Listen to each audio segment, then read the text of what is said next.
பிரதமர் மோடி வருகையொட்டி திருச்சி சர்வதேச விமான நிலையத்தில் 4 ஹெலிகாப்டர்கள் தயார் நிலையில் வைக்கப்பட்டுள்ளது. பிரதமர் மோடி ரோட் ஷோ நடத்த உள்ளதாகவும் தகவல் தெரிவிக்கப்பட்டுள்ளது. பிரதமர் நரேந்திர மோடி 2 நாள் சுற்றுப்பயணமாக இன்று தமிழகம் வருகிறார். தூத்துக்குடியில் நடைபெறும் நிகழ்ச்சியில் கலந்து கொள்ளும் பிரதமர் இன்று இரவு 10:30 மணி அளவில் திருச்சி விமான நிலையம் வந்தடைகிறார். திருச்சி விமான நிலையத்தில் வரும் பிரதமர் இரவு திருச்சி தனியார் ஹோட்டலில் இரவு தங்கி ஓய்வெடுக்கிறார்.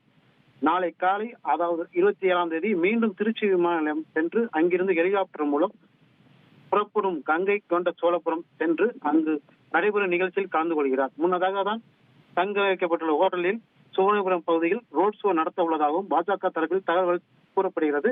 மோடியின் வருகையை முன்னிட்டு திருச்சியில் 1500க்கும் மேற்பட்ட போலீசார் பாதுகாப்பு பணியில் ஈடுபட்டுள்ளனர். பாதுகாப்பு பணிகளுக்காக திருச்சி வந்துள்ள பிரதமரின் சிறப்பு பாதுகாப்பு குழு அதிகாரிகள் திருச்சி விமான நிலையம், பிரதமர் தங்கும் தனியார் ஹோட்டல் ஆகியவற்றை கட்டுப்பாட்டில் கொண்டு வந்தனர். 5 பாதுகாப்பு போடப்பட்டுள்ளன. திருச்சி விமான நிலையத்தில் வாகனங்கள், பயணிகள் தீவிர பரிசோதனைக்கு பிறகே உள்ளே அனுமதிக்கப்பட்டு வருகின்றனர். பிரதமர் வந்து செல்லும் பகுதியில் துப்பாக்கி ஏந்திய போலீசார் பாதுகாப்பு பணியில் ஈடுபட்டு வந்துள்ளனர். திருச்சி மாநகரம் மற்றும் விமான நிலைய பகுதிகளில் ட்ரோன் பறக்க தடை விதிக்கப்பட்டுள்ளது. பிரதமர் வருகைக்காக 4 ராணுவ விமானம் திருச்சி விமான நிலையத்தில் தயார் நிலையில் வைக்கப்பட்டுள்ளன.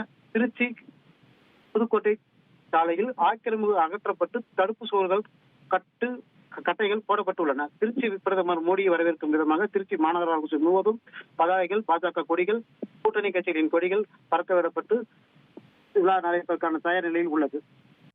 தகவல்களுக்கு நன்றி பாரதி ராஜா.